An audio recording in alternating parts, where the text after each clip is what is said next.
Hello, today I'm going to be reviewing all the ACDC albums, but only the American releases, so High Voltage and TNT are out of the equation. Today we are reviewing High Voltage.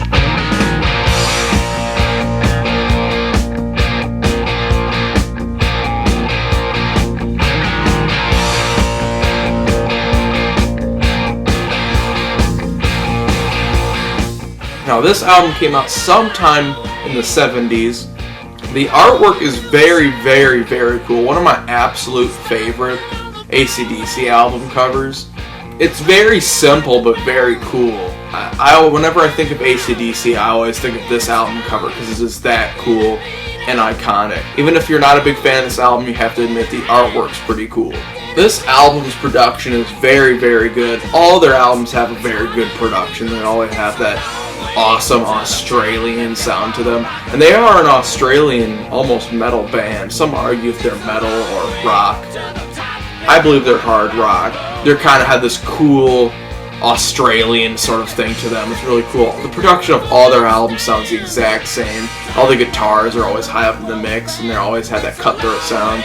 Speaking of guitars, Angus and Malcolm Young do an amazing job on this album. Their guitar work is incredible, especially Angus's awesome guitar solos. But the riffs all kind of sound similar, but hey, it's ACDC, what do you expect? The drumming is rather simple, anyone who doesn't even drum can drum like this guy.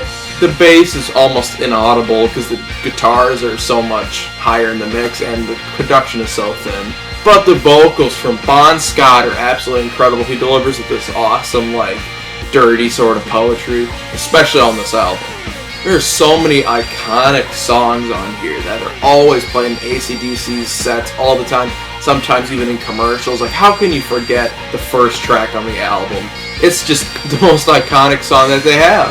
And of course, there's some really, really great deep cuts on the album that no one really talks about, especially, the ones that Bon Scott penned. Those ones aren't usually talked about as much. What else is there to talk about? The guitar solos are all real bluesy and kick-ass, but the riffs are all kind of similar. It's probably because Malcolm Young he forgets shit. He probably forgets he wrote the exact same riff, throughout the entire last album, and decides, hey, I'm going to use this riff again. It's hey, this is a new riff, isn't it? I'm surprised none of them call him out on it and be like, dude, this is the same riff earlier in this own song. How is this even a change?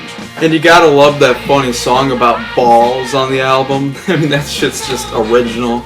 And of course, the themes on the album always are the themes of ACDC albums. There's always these songs about rock and roll, how rock and roll will never die, hard rock and roll, rockin' all night, for those about to rock. They just find new and inventive ways to just make a song title about rock and roll, Once you get past the sheer amounts of repetition, this album is truly a masterpiece, really. I give it a 10 out of 10 every day of the week. It is my favorite ACDC album ever. And, a favorite. There's so many favorites of theirs, So that's it. I hope you guys check out my next review, which will be completely different, something completely new. So, because the band kind of takes a turn for the worst, They start to repeat themselves a little too much.